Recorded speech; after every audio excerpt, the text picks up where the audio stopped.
Hola, buenas, ¿qué tal? Esto es Apotegmas y yo soy Roman Alboix. Hoy pues continuamos con el curso de magia y lo que vamos a tratar en el tema es de Plotino, que ya esto empieza a ponerse un poco más complicado, ya veremos, y más interesante, por tanto. Bueno, pues no me voy a enrollar mucho, así que poneros cómodos y vamos a por ello.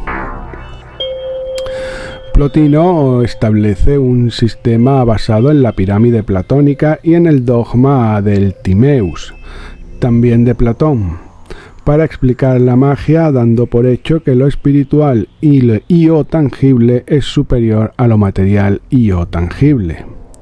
Es importante el I-O, ya que una vez dentro del neoplatonismo encontramos espíritus que son más tangibles que otros. Por ejemplo, un demonio es más tangible que un ángel, y a su vez el espíritu, que no el alma, de un muerto es más tangible que un demonio.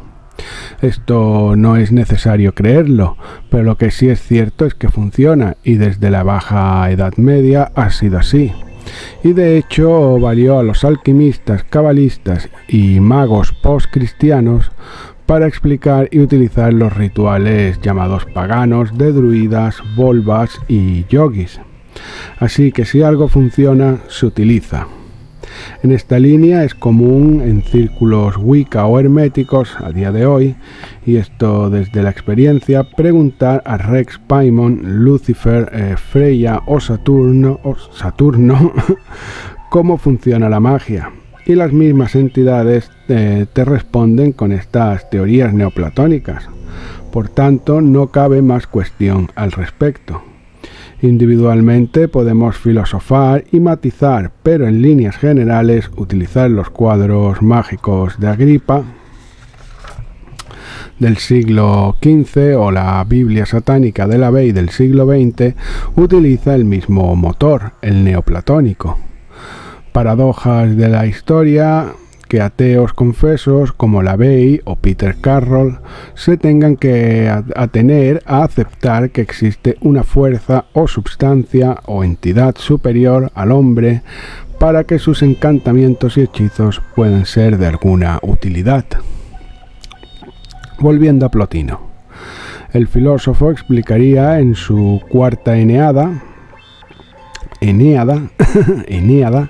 lo siguiente, y cito: se explican por la simpatía, pues hay natural acuerdo entre cosas semejantes y hostilidad entre las desemejantes. Además, ocurre que gran número de potencias colaboran a la unidad del animal cósmico.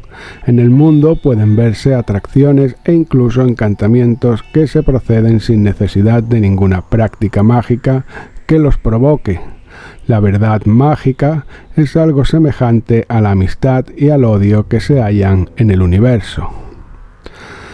Esta simple explicación explica, valga la redundancia, cualquier actividad mágica conocida a día de hoy, desde la astrología a los filtros. Tomando algo simple como la magia de Agripa, si una persona desea enamorar a su vecino o vecina, primero deberá crear una amistad, y una vez establecido el vínculo de mutua voluntad, como explicaba antes, ya podemos pastorearla, esa sería la expresión correcta, pastorearla a nuestro terreno, por ejemplo, por un talismán venusiano, por lo que utilizaremos colores verdes, pétalos de rosa, pelos de gato, y fabricaremos el talismán cuando Venus esté en Tauro o Cáncer, y se lo daremos a la persona. Si es mujer, cuando la luna se hospede en Tauro, y si es hombre, cuando Marte esté ablandado por Piscis. Y en esto tenemos el componente material, crear el vínculo, y el de la fe, la creación del amuleto. Por tanto, voluntad y fe son inseparables, tema ya tratado con anterioridad respecto a Eliphas Levi y René Descartes.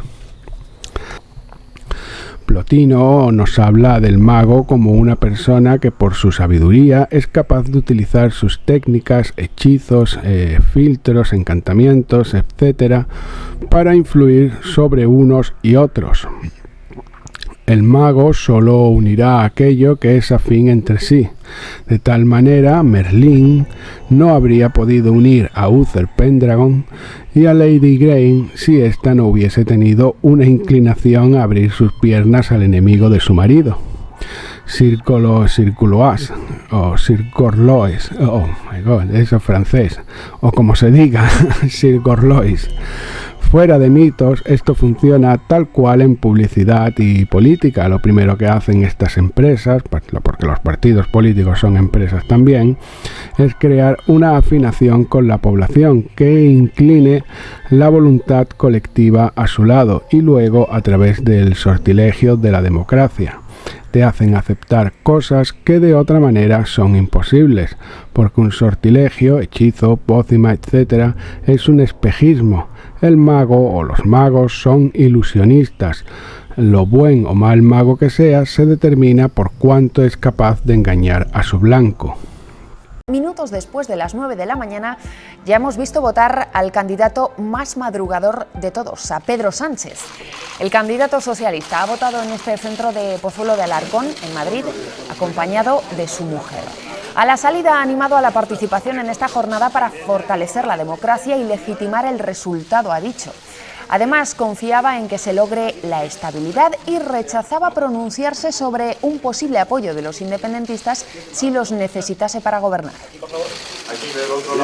Tenemos un día para hablar de eso hoy. Hoy estamos hablando de lo que es la democracia, de lo que representa la democracia, lo que ha sido para este país la democracia, que es al final la mejor herencia que nos dejaron las generaciones de nuestros padres y nuestras madres.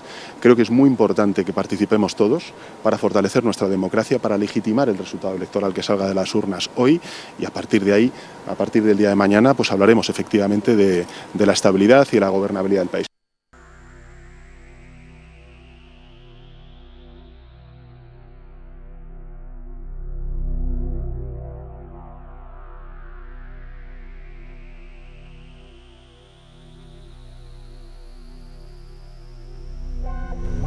Dirá Plotino al respecto de esto: une un alma a otra alma de modo semejante a como se une una planta a otra planta. Silenciosamente atrae hacia sí y las concentra, y ello porque sintoniza la unidad universal y de algún modo la reproduce. Se puede conducirlas es precisamente porque ha hecho aflorar un dominio que les es propio y porque conoce los medios de transporte y de condensación de algunas de aquellas virtudes de alguna parcela determinada del animal cósmico. No actúa sobre nuestra voluntad ni nuestra razón, pero sí actúa sobre nuestros apetitos irracionales. Es preciso aclarar que no actúa sobre la voluntad, porque para que el proceso mágico pueda producirse, primero tiene que existir predisposición. No te puede tocar la lotería si no juegas. Adivinar los números de la misma es un ejercicio titánico de estadística básica.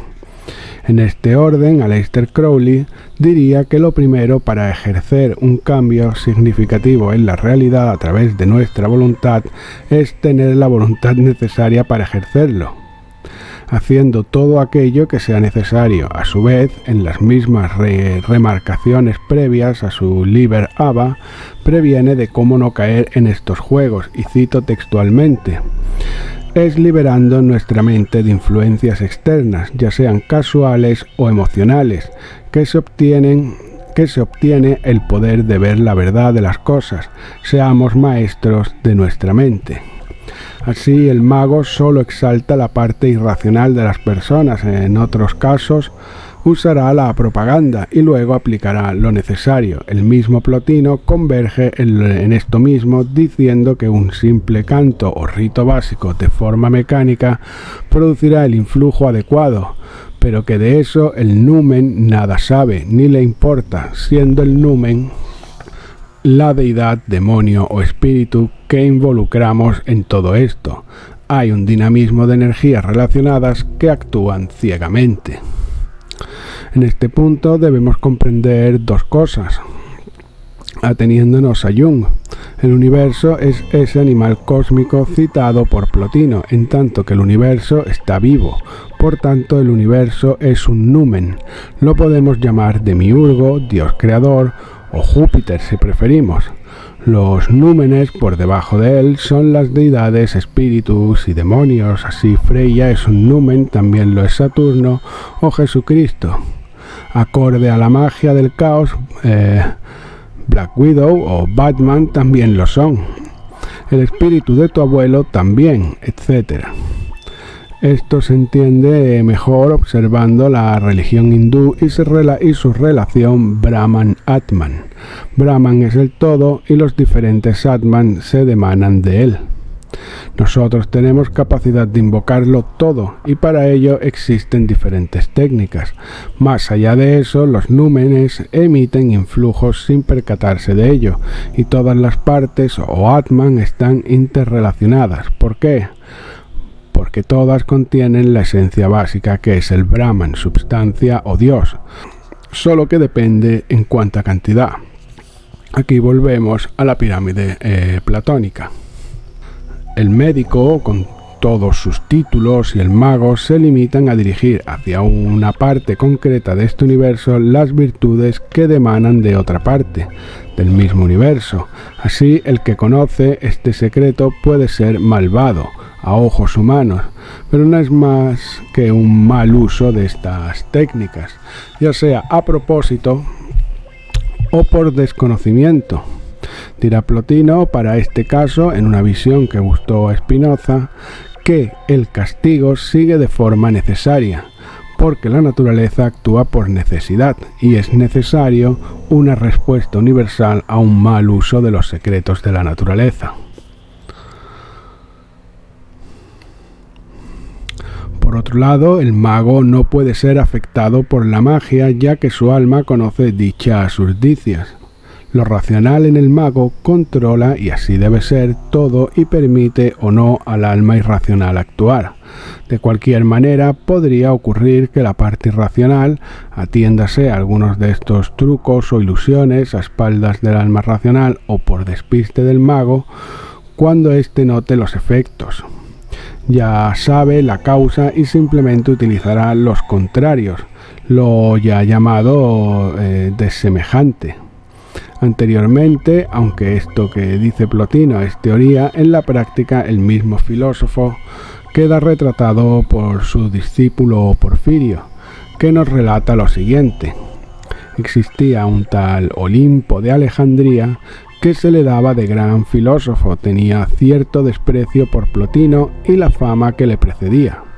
Así que usó influjos malignos sobre el neoplatónico y al ver Olimpo que todo se volvía contra él mismo, concluyó que el alma de Plotino era tan fuerte que no se le podía doblegar.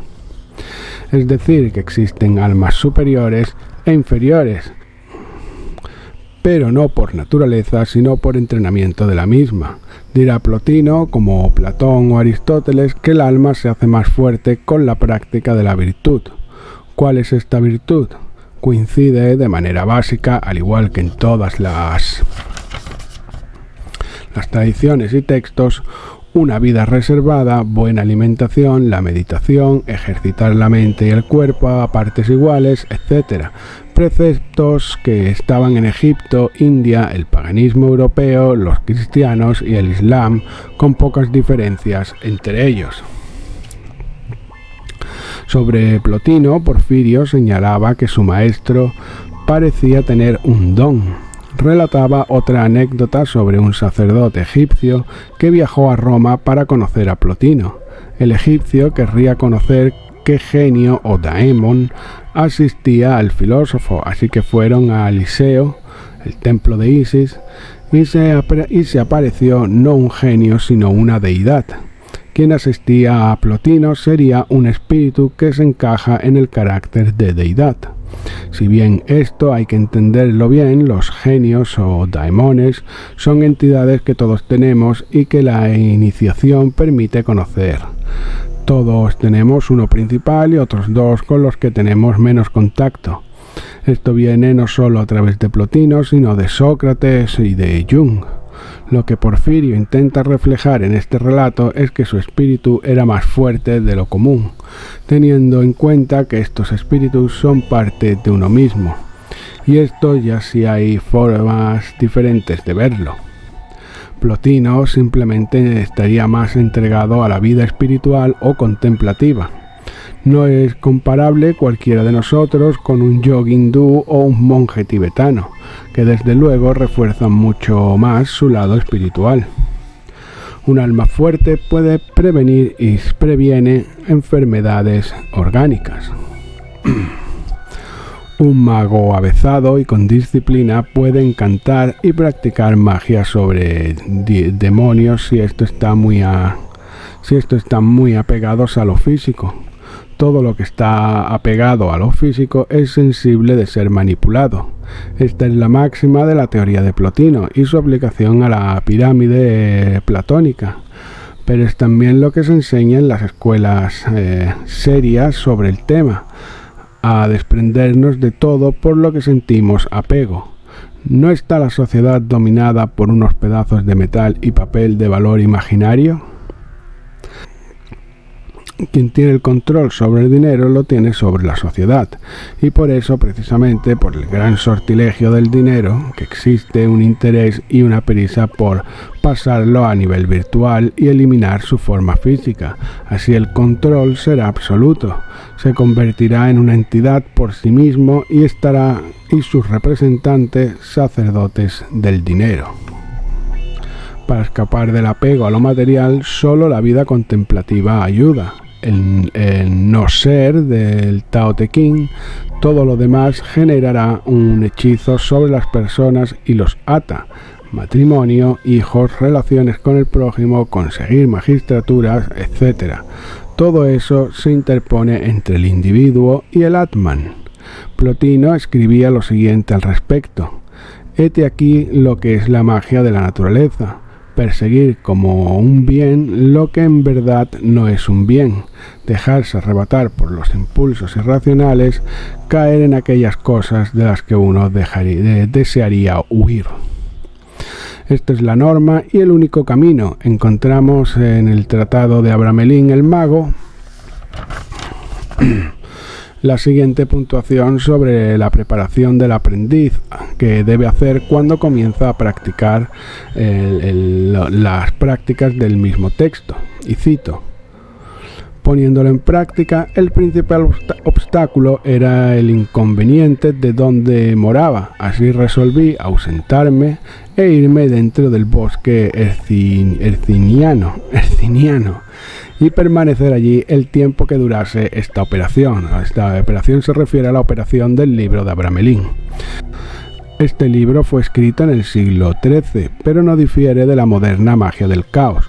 El Liber Null, en su segunda parte, llamada Liber Lux, sobre alcanzar lo que ellos llaman la gnosis, dice lo siguiente, y cito: los estados alterados de la conciencia son la llave al poder mágico. Este estado particular de la mente requerido tiene un nombre en cada tradición: no mente. Para parar el diálogo interno, pasar a través del ojo de la aguja, Ain, nada o samadhi. Es una extensión del trance mágico de todas las maneras. El poder mágico es, resumiendo todo lo dicho, el control sobre el subconsciente. No es el conocer muchas fórmulas, estos son herramientas. Todos tenemos la capacidad de alcanzar este estado, solo que desde niños se nos corta y se nos enfoca a intereses materiales. ¿Intereses para quién? Plotino diría: son los dioses los que han de venir a mí, y no he de ser yo quien va a ellos. Si observamos el paso de la historia, hemos visto que la propuesta es al revés. Ir al templo, ir a votar, etcétera, siempre es lo mismo. Sin embargo, en la quietud de la mente y el alma son los dioses quienes vienen a nosotros, o más bien despiertan dentro de nosotros, porque existen, pero los ignoramos y permanecen dormidos. Diría Howard Phillips Lovecraft, en este sentido, no está muerto lo que duerme eternamente. Pues esto ha sido todo. Este ha sido un poquito más duro, pero espero que os haya gustado. Ya sabéis, darle a like, compartid y todas esas cosas, y sobre todo comentad, que parece que cuando os lo digo no os gusta comentar, pero bueno, yo lo tengo que decir. Así que bueno, nos veremos la semana que viene en el siguiente programa. Hasta pronto.